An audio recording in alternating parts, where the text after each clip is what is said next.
She slapped me at my engagement for refusing to give my sister my wedding fund. But that was just the beginning. The night, everything changed. They say your engagement party should be the happiest night of your life. Mine ended with a red handprint on my cheek and the sharp sting of betrayal I'll never forget. My name is Audrey Miller, I'm 29, and I work as a senior interior designer in Seattle. I've spent the last decade carefully designing my life, career growth, financial independence, a stable relationship, and finally, I was ready for the next step, marriage. After 5 years together, my fiancé, David, proposed on a quiet weekend trip to Whidbey Island. Just us, the waves, and a small velvet box under the stars.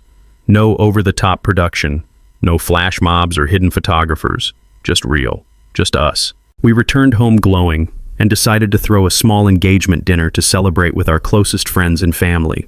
Nothing extravagant, just a cozy evening at a boutique restaurant downtown, filled with candles, soft jazz, and laughter. I wore a cream satin dress. David wore that navy suit that made his eyes look even more blue than usual. We walked in holding hands, and I truly believed it would be one of the most beautiful nights of my life. And it was, until my mother stood up. My parents, Lorraine and Mark Miller, sat at the long table next to my younger sister, Kayla. If I'm being honest, our family dynamic had always been complicated. From the outside, we looked polished, loving, ordinary, but underneath the surface was a tangled mess of resentment, favoritism, and carefully hidden wounds. Kayla, 26, had always been the firecracker, loud, bold, impulsive. She bounced from job to job, boyfriend to boyfriend, with an air of invincibility I could never understand. And somehow, no matter what mess she created, my mother was always there with a safety net, a place to land, a reason to blame someone else. I, on the other hand, had learned young that the only way to survive in our house was to be perfect. I got straight A's, I skipped parties, I tutored Kayla through high school math, and I stayed quiet when she screamed about how unfair life was. It was easier that way. Until that night. The dinner was going beautifully. Friends clinked glasses. David's parents gave a short, heartfelt toast about love and partnership. Even my dad smiled more than usual, sipping his wine, chuckling at old stories. I caught Kayla yawning once or twice, but I didn't let it bother me. It wasn't her night. Then, just before dessert was served, my mother rose from her chair. She tapped her spoon to her glass with delicate precision. The room hushed. All eyes turned to her. "Before we end this lovely evening," she began, her voice sweet and practiced, "I'd like to make a small announcement, one that will bring joy to both our daughters." I blinked. David squeezed my hand under the table. "Mark and I have been thinking long and hard," she continued, "and we've decided it's only fair that the $45,000 wedding fund we saved for Audrey be shared." A few polite chuckles rippled through the room, assuming she was joking. So did I, until she added, her tone suddenly firmer, "Kayla will be getting married this fall, and she deserves her fair share of support too. So we're officially reallocating the entire fund to help Kayla have the wedding she deserves." The words landed like a stone in my stomach. I laughed awkwardly. "Mom, I think you're confused. That money is in my name. I've been planning with it for months." She didn't flinch. Instead, she tilted her head slightly and said with perfect calm, "Sweetheart, you and David both have good jobs. You'll be just fine." I stood up, my voice quiet but sharp. "That money was gifted to me when I was 21. It's legally mine. I didn't ask for more. I've planned everything carefully. You can't just take it away." Kayla scoffed loudly from across the table. "God, Audrey, you've always been so selfish. You have everything, and you still act like a martyr. You know I'm struggling. You could have offered to split it, but no, not Little Miss Perfect." I turned to her. "You dropped out of nursing school. You maxed out a credit card on that pyramid scheme business. You bought a $12,200 dress for an Instagram launch party, Kayla. I saved that fund to build a life." My mother's face twisted. "She's your sister. She made mistakes. You could show a little compassion." "I've shown a lifetime of compassion," I snapped. "But this is my future you're trying to sabotage." My hands were shaking, and that's when she slapped me. It was quick, clean, an open-palmed strike across the cheek. The sound cracked through the restaurant like glass shattering. I stumbled back a step, stunned. The room froze, chairs scraped, a wine glass tipped over and shattered on the floor. My face burned, but the pain barely registered. All I could feel was a dizzying wave of humiliation and disbelief. My mother, the woman who once braided my hair before school, had just hit me in front of everyone I loved, because I said no. David stood immediately, his voice low but firm. "Lorraine, that's enough." But it was already too late. A waiter had seen everything and was speaking quietly into a phone behind the bar. Minutes later, police arrived. I didn't want to make a scene. I didn't want to be that family. But the officer asked if I wanted to press charges. And something inside me, something tired and angry and long neglected, said yes. I watched as they escorted my mother out of the restaurant in handcuffs, still shouting about how ungrateful I was. Kayla ran after her. My father stood frozen, a silent statue of disappointment and denial. That night, when I got home, I sat on the couch in silence. David made tea. Neither of us spoke for a long time. Then he asked quietly, "Are you okay?" I nodded, but tears filled my eyes. Because the truth was, I wasn't crying about the slap. I was crying because a part of me had known this would happen. Maybe not this exact way, but something like it. It was always going to come to this. Because in my family, saying no meant war. And I had finally drawn a line. But I had no idea just how far they were willing to go. What happened next made that slap look like a paper cut. They didn't just want my money. They wanted to erase my wedding, ruin my name, and break me down piece by piece. But what they didn't realize was that they'd awakened the strongest, fiercest version of me I'd ever known. And this time, I wasn't backing down. Years of unequal love. The night after the engagement party, I couldn't sleep. Not because of the slap, not even because my mother was now facing a misdemeanor assault charge. What haunted me was something deeper, older, a realization that had been brewing for years, but I'd never dared to say it out loud. I had never really been loved equally. Maybe I had always known. But the slap, in its brutal honesty, revealed what words had masked for years. I was never the favorite. From the time we were children, Kayla was the one who got away with everything. She stayed out late. She failed her classes. She lost her allowance only to be given more. Meanwhile, I studied in silence, cleaned up after dinner without being asked, and still got blamed when something went wrong. I used to think if I just worked harder, kept my head down, made everyone proud, maybe then I'd earn the same kind of warmth my mother gave Kayla with ease. But love doesn't work like that. It shouldn't be transactional. David once asked me years ago why I always hesitated before calling my mom. I told him it was nothing. But the truth was, even as an adult, I felt like a visitor in my own family. Conditional, like I was only ever one disagreement away from being cast out. Now that disagreement had come, and it was over the $45,000 fund. The fund had been set up by my grandparents before they passed. They had left money for both Kayla and me in custodial accounts to be turned over to us at 21.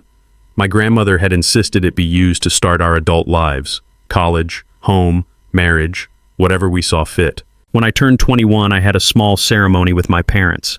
They handed me the paperwork, and I assumed it meant trust, that I was seen as capable. But Kayla? She blew through her fund in 2 years. A gap year trip to Europe, a failed Etsy jewelry store, and then a down payment on a brand new car that she didn't even know how to maintain.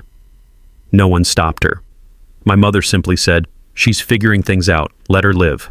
When I made a spreadsheet for how I'd budget mine, college tuition, an emergency savings cushion, and someday a wedding, my mother rolled her eyes. "Always so uptight, Audrey. Life's not a math equation." But now that Kayla was broke, my math was everyone's solution. I started to replay 100 tiny moments from our childhood, like the time I got a B+ in science and my mom asked why it wasn't an A, while Kayla got a C and received a cake for trying her best. Or the time I stayed home from prom to study for my SATs, and my dad said he was proud, but my mom just sighed. "No boy even asked you, did they?" Those comments etched themselves into me, quietly, until I believed them, until I stopped expecting fairness, stopped asking for kindness. In the days following the slap, I didn't hear from any of them. Not my mother, not Kayla, not even my dad. I tried to tell myself that silence was better than more hurt. But it still felt like being orphaned. David was my rock. He made space for my pain, without trying to fix it. We canceled a few wedding planning meetings to give me time to breathe. He said, "This is your story to tell, but I'll be here no matter how it plays out." One night, curled up on the couch, I looked at him and whispered, "What if I cut them off for good?" He didn't flinch. He just said, "Then you build something new, and I help you do it." And for the first time since I was a kid, I realized I get to choose who my family is now. But my biological family, they weren't done yet. 2 weeks after the engagement dinner, I received an envelope from a law firm. Inside, a letter stating that my parents were contesting the legality of the $45,000 fund, claiming it was intended solely for educational use, and I had misappropriated it. I stared at the paper, laughing bitterly. They were going to sue me, their own daughter, not to correct a mistake, but to get money for Kayla, the fund I had used responsibly, the fund I had protected. I looked at David, who read the letter and said only one word: unbelievable. But it was believable, because this had never been about fairness. It had always been about control. And now, they were weaponizing the law to take something that was never theirs to begin with. That night, I didn't cry. I opened my laptop, and I hired an attorney. Her name was Marissa Quinn, and with her help, I was about to turn this story on its head. The price of loyalty. The days after the courthouse confrontation felt like stepping into another version of my life, one where silence lingered longer, trust felt thinner, and the people I once depended on became shadows I had to dodge. But despite the storm, Nathan and I held steady. Every evening, he would wrap his arms around me and say, "We're not giving up. They may have tried to break you, but you're still standing." The lawsuit over the $45,000 wedding fund wasn't just about money. It was the manifestation of years of favoritism, emotional neglect, and a painful truth. My family had never truly seen me. Not for who I was, not for what I had built. Yet as much as I wanted to move forward, the past refused to let go. A few days after the second court hearing, I got a call from Aunt Miriam, my dad's younger sister. We'd never been particularly close, but she had always been kind to me in a quiet way, sending Christmas cards, remembering my birthday, complimenting my report cards when others brushed them aside. "I need to talk to you," she said without preamble. "Not as your aunt, but as someone who has seen enough." We met at a small coffee shop on the edge of Brookmere, one I used to frequent in college. Aunt Miriam arrived early, sitting by the window with a folded paper napkin in her hands, twisting it anxiously. "Your mother called me," she began, sipping her chamomile tea. "She wanted me to speak to you, to convince you to settle and give Chloe half of the fund." I clenched my jaw, already weary of the same cycle. "But I told her no," she added quickly, "and I told her she was wrong, because I've watched her favor Chloe since the girls were in diapers, and I'm tired of pretending it's normal." Her words settled over me like a warm blanket, not quite comfort, but at least a validation. Aunt Miriam reached into her purse and pulled out an envelope. "This is from your grandmother. It was meant for you when you turned 25. Your mother refused to give it to you.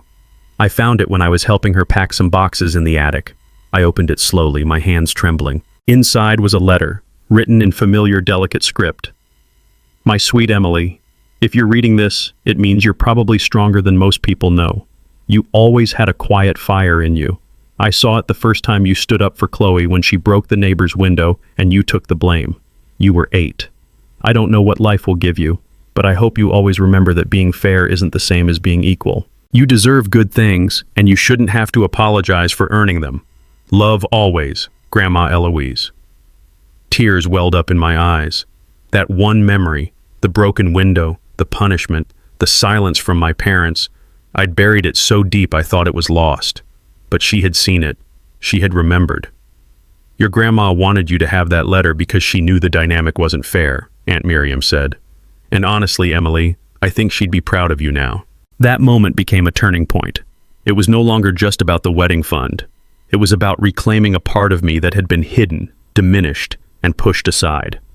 The next court session was in 2 weeks, and Brianna, my lawyer, and I spent every evening preparing. We reviewed financial records, family correspondence, even text messages. We drafted a timeline, a narrative, a truth that couldn't be twisted anymore. Meanwhile, Chloe's behavior spiraled further. One of her ex-friends, Leah, reached out to me anonymously. "You don't know me well, Emily, but I used to be close to Chloe," she wrote in a message. "I can't stay silent anymore. She told me she was going to fake evidence to win in court. I have screenshots. If you need them, they're yours." My heart pounded. Leah sent over a folder of screenshots. Messages between Chloe and a friend bragging about how she was going to frame me as manipulating our parents, and even one where she admitted to sending out fake emails canceling my wedding. Brianna's response was immediate. This changes everything. When the day of the next hearing came, I stood taller than before. My voice didn't tremble when I took the stand. I told the story not just of the money, but of a lifetime of quiet betrayal. Then Brianna presented the screenshots. The judge's eyes narrowed. "Miss Chloe Harper," he said, his voice firm. "Do you have an explanation for these?" Chloe stammered, her usual smugness unraveling. "Your Honor, I was angry. I was upset. I didn't mean for it to go that far." But it was too late. The court dismissed their claim. The judge not only ruled the fund as mine, but sanctioned Chloe for attempting to deceive the court. My parents were silent as they left the room, avoiding my eyes like I was a stranger. But I didn't feel like one. For the first time, I felt seen. Nathan met me on the courthouse steps holding a bouquet of daisies. "So," he said, smiling softly, "how does it feel to win your own freedom?" I smiled, my fingers brushing the petals. "It feels earned." And I knew the fight wasn't over. But I had survived the hardest round. And I was still here, still standing, still me. The letter, the lawyer, and the turning tide. The day after the engagement party disaster had been a blur of emotions, shock, heartbreak, and more than a few tears. But by now, several weeks had passed. Madison had spent that time trying to piece together the fragments of what remained. Nathan remained her anchor, unwavering in his support. But even his calm presence couldn't erase the sting of what had happened. Her mother had slapped her, in public, over money. And now, she was facing a legal battle with the very people who were supposed to love her unconditionally. But what Madison didn't know was that the worst and best was yet to come. One rainy Tuesday morning, as Madison stepped out of her apartment building en route to work, she found a crisp manila envelope stuffed tightly into her mailbox. She paused, frowned, and pulled it free. No return address, no markings. Just her name, Madison Clark, typed neatly in the center. She climbed back up to the apartment and sat at her small dining table, hesitant. Her instincts had grown sharper over the past month. She no longer assumed everything was safe or simple. She ran her fingers along the sealed edge, heart racing. Then she opened it.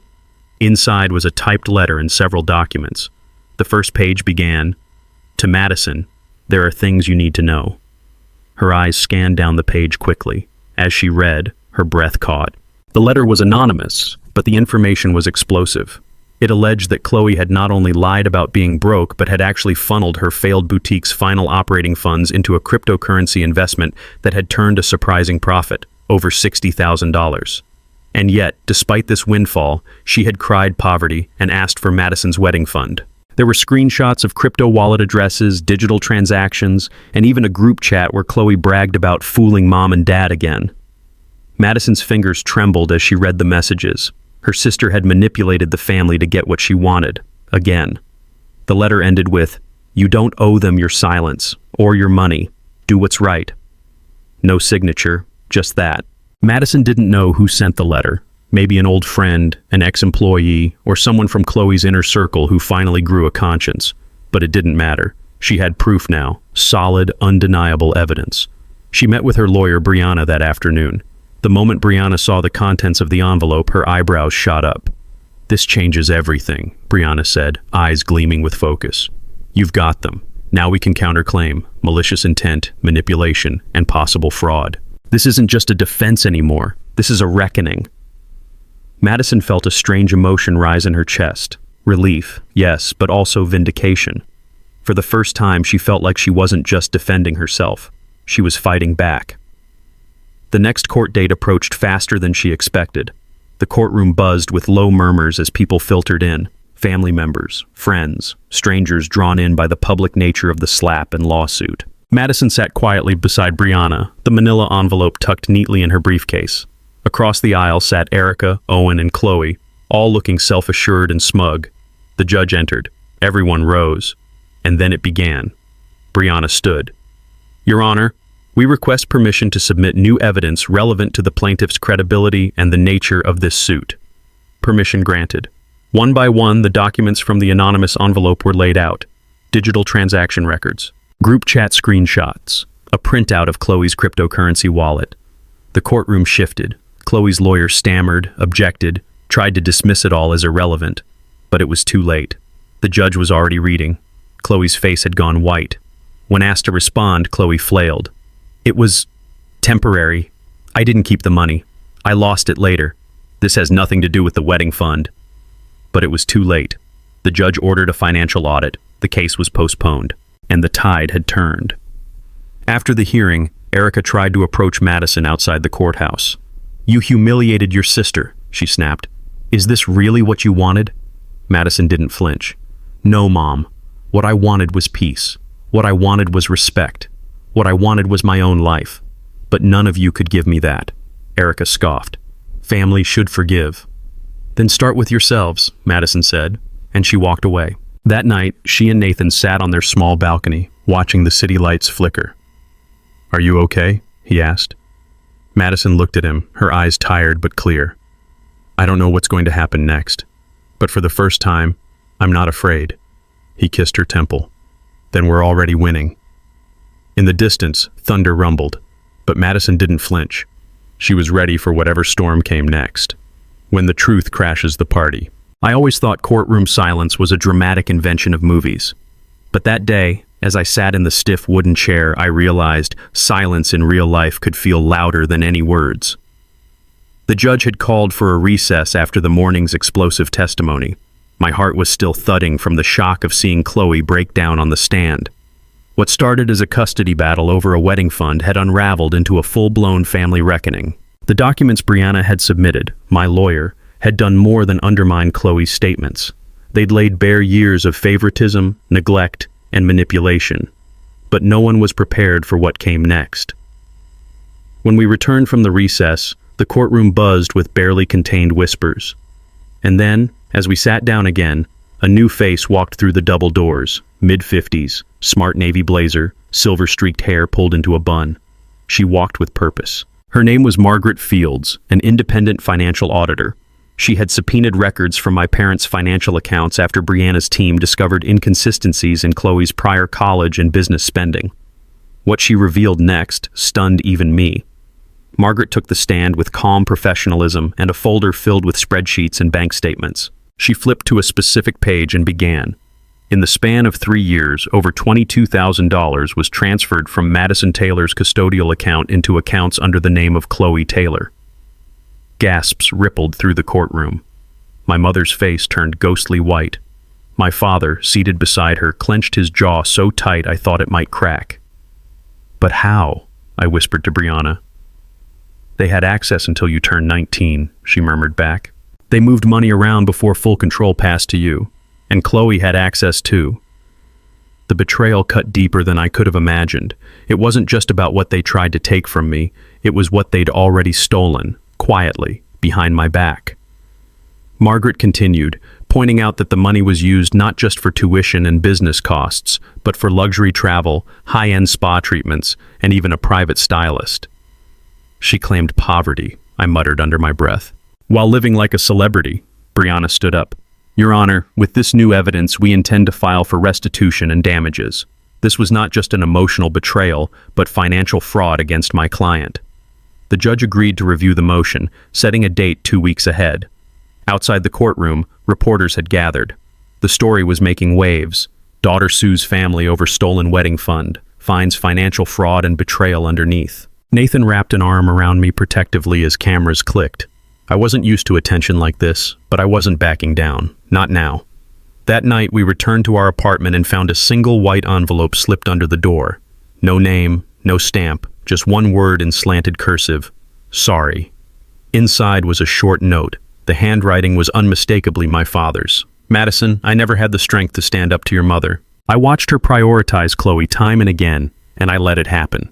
I let her manipulate the accounts, lie to you, and convince me that it was for the greater good. But what I saw today, it opened my eyes. You didn't deserve this. I hope one day you can forgive me. Dad." I read the letter twice, then handed it to Nathan. He read it silently, then nodded. "He's trying, but that doesn't mean you owe him anything." He was right. Closure wasn't a gift someone handed you. It was something you earned by moving forward, one choice at a time. The days leading up to the next court appearance were filled with questions from old friends, messages from extended family, and yes, even an apology email from a cousin who had once accused me of being dramatic. People were waking up to the truth. At the next hearing, Chloe didn't look defiant. She looked small, tired. Her lawyer tried to deflect blame, saying she had been young and unaware of how her actions were impacting me. But I didn't need her to admit anything anymore. The truth had already spoken. When the judge ordered her to pay restitution and issued a court mandate that my parents could no longer contact me without consent, I felt something uncoil in my chest, a rope of pressure that had been strangling me for years. Gone. We left the courthouse in the golden afternoon light. Nathan held my hand as we walked to our car. He smiled down at me, and for the first time in what felt like forever, I smiled back without a trace of pain behind it. Because part of healing isn't justice, it's peace. And I had finally found mine. Title: My mom tried to steal my $45,000 wedding fund for my sister, but she didn't see this coming. The line they crossed. The fallout from the accounting review didn't take long to hit.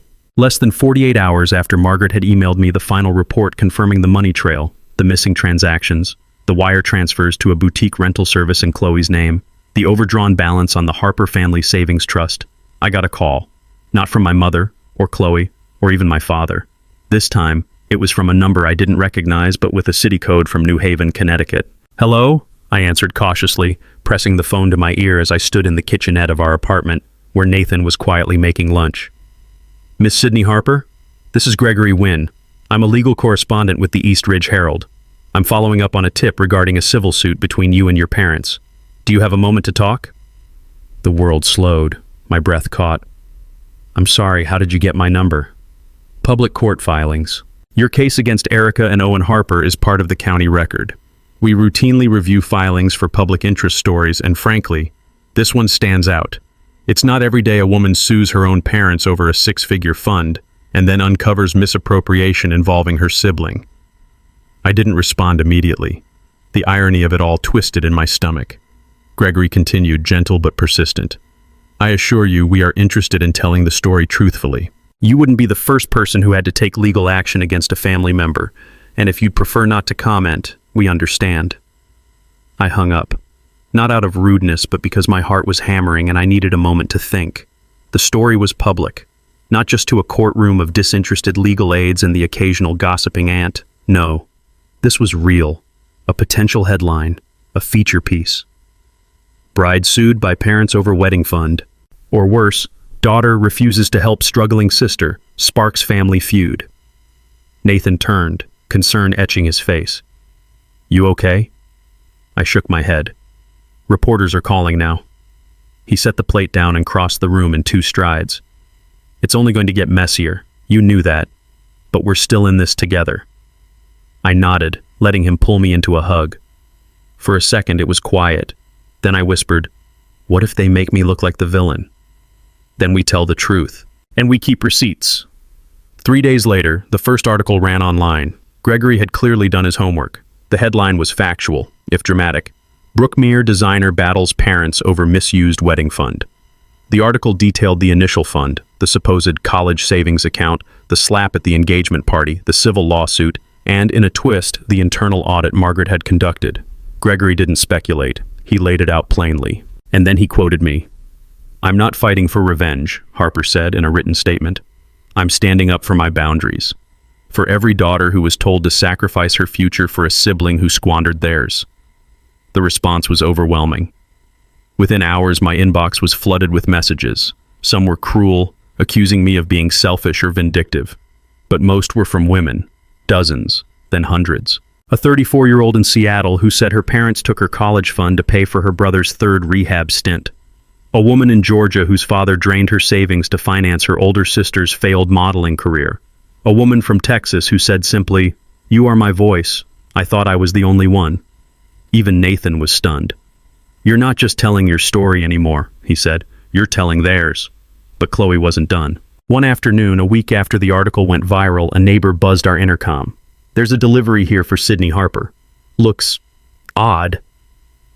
I stepped into the hallway and found a crate the size of a microwave, no label. Nathan helped me drag it inside. When we opened it, we found a shredded wedding veil, a mock bouquet dipped in black ink, and a handwritten note in Chloe's loopy handwriting. "Don't worry, you'll get the wedding you deserve." Nathan stared at the mess. "That's a threat." It's intimidation, I said, carefully photographing the contents. We took it straight to our attorney. Brianna's reaction was immediate. We file for a restraining order, today. The hearing for the protective order was surreal. Chloe showed up with her new boyfriend, a smug guy in mirrored sunglasses who smirked the entire time. She wore all white, symbolic maybe, or psychotic. She claimed I was trying to silence her, that I was fabricating the threats to gain sympathy. But then Brianna submitted the photos, the shredded veil, the black bouquet, the note, the security footage from our lobby camera showing Chloe signing for the package. The judge didn't hesitate. A 6-month restraining order was issued immediately. Chloe was forbidden from contacting me directly or indirectly, and from coming within 500 feet of our home, workplaces, or our wedding venue. The final blow came 2 weeks later. Nathan and I were sitting on our couch when my phone buzzed with a notification. My jaw dropped. "It's a GoFundMe," I said. "For what?" "Chloe." She titled it, "Help Me Save My Dream Wedding from My Greedy Sister." Nathan snatched the phone. His eyes darkened as he read the description. "My own sister is trying to ruin my life. She hoarded her fund while I struggled, then got me legally banned from her wedding. She's weaponizing wealth and lawyers against her own blood. I just want a chance to have one beautiful day." There were photos.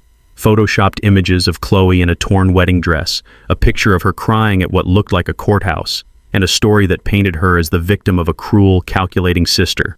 Worse, people were donating, $3,000 within hours. I stared at the screen in disbelief. She's turned the internet against me, but Brianna wasn't fazed. "If she wants to go public," she said calmly, "so can we, but we do it smart."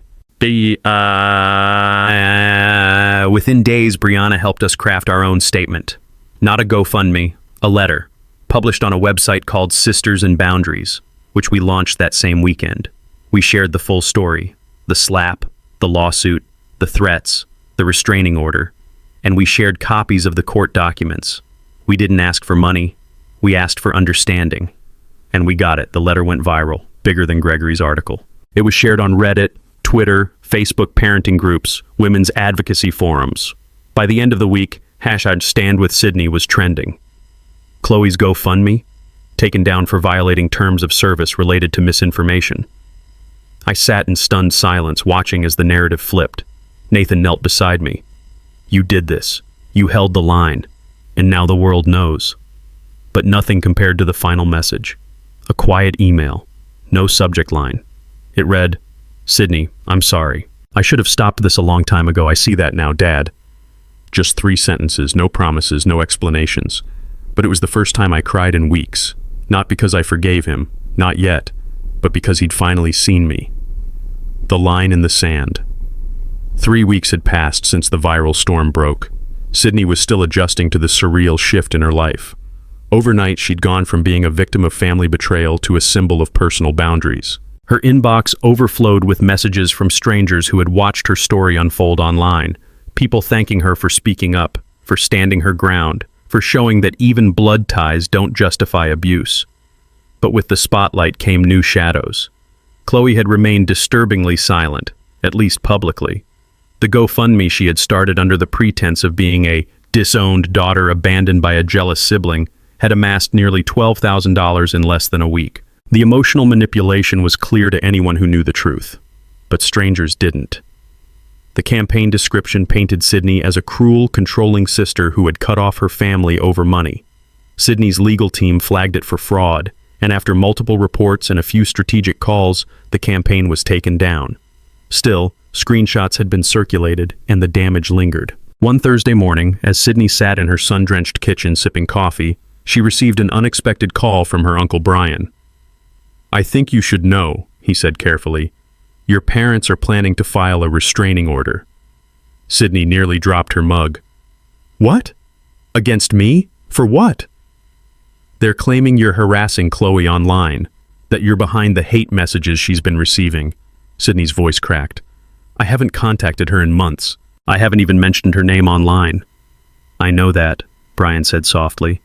"So does anyone who's been paying attention, but they're desperate now. They're spinning. Chloe's mental state isn't stable, and your parents are trying to protect her the only way they know how, by blaming someone else." That night, Sydney sat down with Nathan and laid it all out.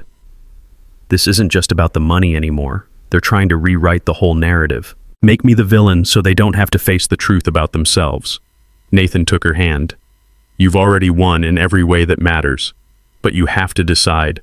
How far are you willing to go to defend that win? Sydney stared at the floor for a long moment, then nodded. It's time to draw a line. The court hearing for the proposed restraining order was set 2 weeks later. The courtroom was quiet, the air thick with tension as Sydney walked in flanked by her lawyer Brianna. Across the aisle sat Chloe, dressed in a muted gray blouse, eyes rimmed in red, her posture stiff. Erica and Owen sat beside her, arms crossed, radiating indignation. The judge, a composed woman in her 50s, reviewed the complaint. It accused Sydney of directing online harassment toward Chloe and causing emotional distress. Brianna stood to respond. Your Honor, my client has provided documented proof of her online activity, none of which includes any mention of the plaintiff. We have also submitted screenshots of the GoFundMe campaign created by Ms. Harper's sister, which misrepresents facts and could itself constitute defamation. Sydney took the stand and testified clearly, her voice unwavering. She talked about the engagement party, the slap, the arrest, the fabricated emails, the photoshopped images, and the attempted sabotage on her wedding day. Each event laid a foundation of credibility, while Chloe's accusations began to crumble under scrutiny. When it was Chloe's turn, she broke down in tears. I just want my family back, she sobbed. I want my sister to stop turning everyone against me. But the judge remained unmoved. Ms. Harper, while I acknowledge your emotional state, the evidence presented does not support your claims of harassment. The request for a restraining order is denied. Outside the courthouse, reporters waited. Sydney gave a brief statement. I love my family, but love does not mean accepting abuse. I'm not here to shame anyone. I'm here to reclaim my life. The victory was bittersweet. As Sydney and Nathan drove home, she stared out the window, heart heavy. I don't know if I'll ever speak to them again, she said. Nathan glanced at her. Do you want to? Sydney paused. I want to, but not like this. Not with lies between us. Not with conditions on love. That weekend, Sydney received a letter, handwritten, no return address. She recognized her father's handwriting immediately. With shaking hands, she opened it. Sydney, I'm not good at words, never have been. But I watched the footage from court. I saw your eyes. I saw the truth. I let you down. I let my wife lead while I stood silent. And silence is complicity. I didn't defend you when I should have. I didn't stop Chloe when she spiraled. I let the blame fall on you because it was easier than facing what we allowed her to become. I'm sorry. Not because we lost the case, not because you cut us off, but because I failed to be the kind of father you deserved. I don't expect forgiveness. I just want you to know, I see you now. I see the woman you are, and I'm proud. If you ever want to talk, I'm here. Dad. Sydney cried reading it. For the first time in months, she allowed herself to miss her father. Not the version that stayed silent, but the version that had once tucked her in and read bedtime stories in a silly voice. She didn't write back, not yet, but she placed the letter in the drawer beside her bed. A door, ever so slightly, left ajar. A few days later, Sydney received an unexpected invite. A local nonprofit that supported young women overcoming toxic family dynamics had seen her story. They asked if she would be willing to share her journey in a panel event titled Boundaries and Bravery. Sydney hesitated. Sharing her story publicly, face-to-face, was different than a viral post or a court record. It meant vulnerability, exposure. But something in her stirred. She said yes. The night of the panel, Sydney stood before a modest crowd of about 50. Most were women, some her age, some older, a few younger. Each had a story etched into their faces, stories of survival, of hurt, of quiet strength. Sydney told hers without bitterness, without rage, just truth. She spoke of how she grew up in a house where love was performance-based, where Chloe was the favorite and she was the fallback, how she learned to succeed quietly, to never make waves. Until the engagement party made a tsunami unavoidable. She talked about the power of no, of saying, I matter too. When she finished, there was silence, then applause, and then a line of women waiting to speak with her. One of them, a girl no older than 20, hugged Sydney tightly. Thank you, she whispered, for showing me I don't have to take it, that I can choose me. Sydney left the venue that night lighter than she had felt in months. Later, as she and Nathan lay in bed, he turned to her and smiled. "You're changing lives." She smiled back. "So are you. You never left my side." He kissed her forehead. "We're just getting started." The next chapter was beginning, not just for Sydney, but for anyone watching who needed permission to say no more. She had drawn her line in the sand and stood on the right side of it,